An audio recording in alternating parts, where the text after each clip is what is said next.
Sintomas de gravidez antes do atraso menstrual. Pode existir? Quais são e como identificar?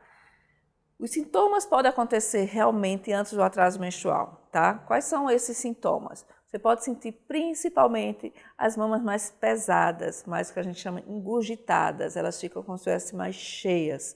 Então é comum uma sensação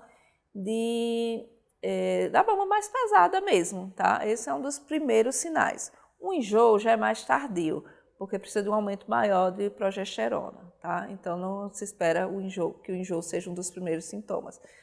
Normalmente é sonolência e essas mamas pesadas são os primeiros sintomas. Então se você está com esses sintomas e não está evitando, pode muito bem estar grávida. E por que isso acontece ou por que isso não acontece em todo mundo? Na realidade, tudo isso depende da produção de hormônio. Quando a gente lembra antes de engravidar, aqueles folículozinhos crescendo, quando ele cresce, geralmente um cresce mais, por isso que a gente normalmente só tem um filho, porque quando cresce mais do que um, você pode ter gêmeos, mas normalmente cresce só um, rompe, e aí esse folículozinho, quando rompe, libera o óvulo, e nessa cicatriz do óvulo, o que é que vai acontecer? Vai se formar o corpo lúteo. O que é o corpo lúteo?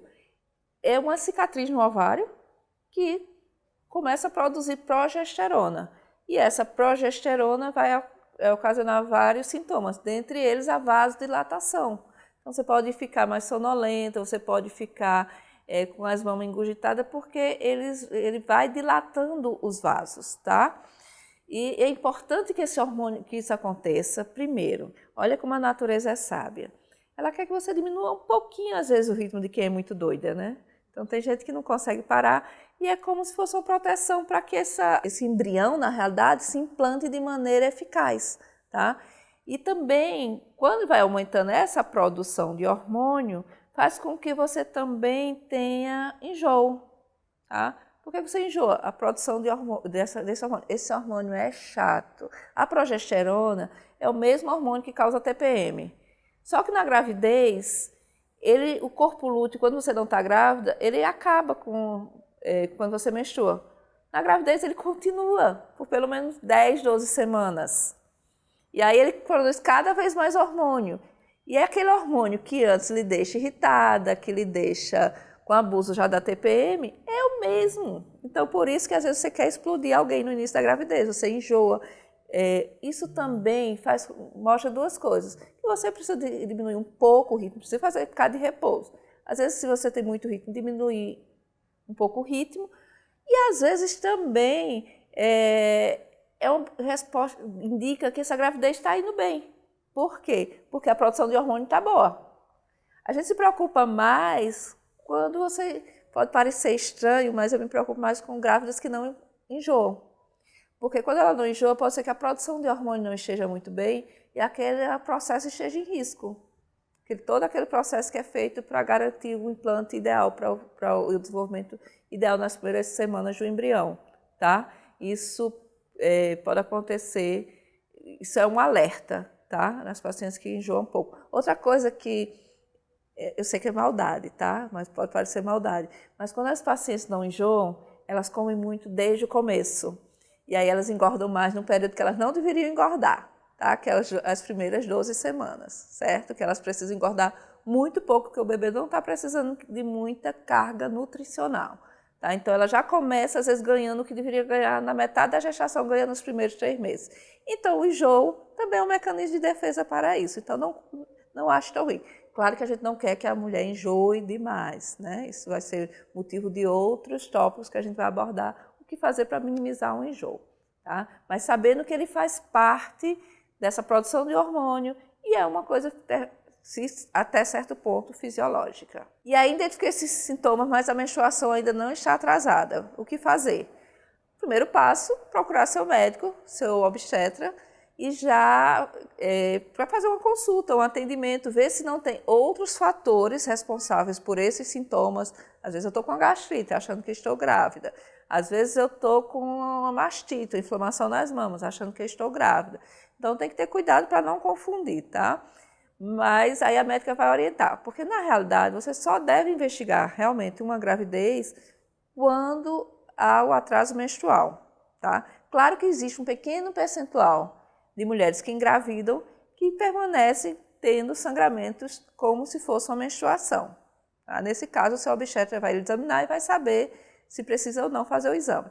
Mas o ideal é que você só faça o exame, que é o beta-HCG, de preferência o quantitativo, se você já tiver com pelo menos 5 dias de atraso. Quando você começa a fazer exames muito cedo, o que é que acontece? Esses exames são baseados em quê? No aumento da produção de hormônio. Se o corpo lúteo está ali começando a produzir hormônio, estimulando a formação do saquinho gestacional, com o que depois vai ser a placenta, então essas células que vão produzir esses hormônios. Se você faz muito no início, esses hormônios estão muito baixos e pode dar um resultado inconclusivo. Isso gera até uma angústia. Então espera mais uns dias, tá? E assim, nunca fazer ultrassom nessa fase, porque você não vai identificar. Para você ver achados de ultrassonografia, achados de gravidez durante a ultrassonografia, você já precisa estar em torno de 5 a 6 semanas. Por quê? As primeiras reações de uma gravidez, elas são microscópicas. Imagine que o ser humano começa de 2 células, né? Parte doada pelo homem, parte doada pela mulher. E aí vai formando todo um processo de multiplicação celular. Então, essa multiplicação celular que vai formando estruturas que começam a produzir os hormônios que vão confirmar a gravidez. Então, o hormônio que vai confirmar a gravidez é o beta-HCG. Então, ele precisa de um tempo. Então, não faz antes do atraso que você vai se estressar. A partir daquela multiplicação, as células vão produzindo hormônio e já pode até dar positivo no beta-HCG, mas você pode ainda não ter nenhum sinal ultrassonográfico. Então, você faz ali e não vai ter nenhuma diferença para quem está fazendo a ultrassonografia, se aquilo é uma gravidez inicial ou se é um período pré-menstrual, porque vai ter o corpo lúteo do mesmo jeito, o endométrio vai estar espesso, então a gente não tem como diferenciar, tá? Então, você precisa esperar. Então, paciência. Hoje a gente pede para as mães só fazerem ultrassonografia a partir de 8 semanas, porque aí você já tem o saquinho, já tem o embrião e já vai ter o coraçãozinho, porque se faz muito cedo, às vezes a gente só vê só o saquinho, aí fica em dúvida, essa gravidez está evoluindo? Não está evoluindo? Aí pede para vir com 2 semanas, a mãe angustiada às vezes vem com 1 semana, não dá tempo ainda, porque primeiro aparece o saquinho, depois a vesícula vitelínica, que é tipo um reservatório de nutrientes para o embrião, e depois é que aparece o embrião, e depois o coração começa a bater. Então, assim, isso com 4 semanas, com 5 semanas, com 6 semanas. Então, se você faz muito perto ou muito precoce, vai gerar mais angústia do que soluções.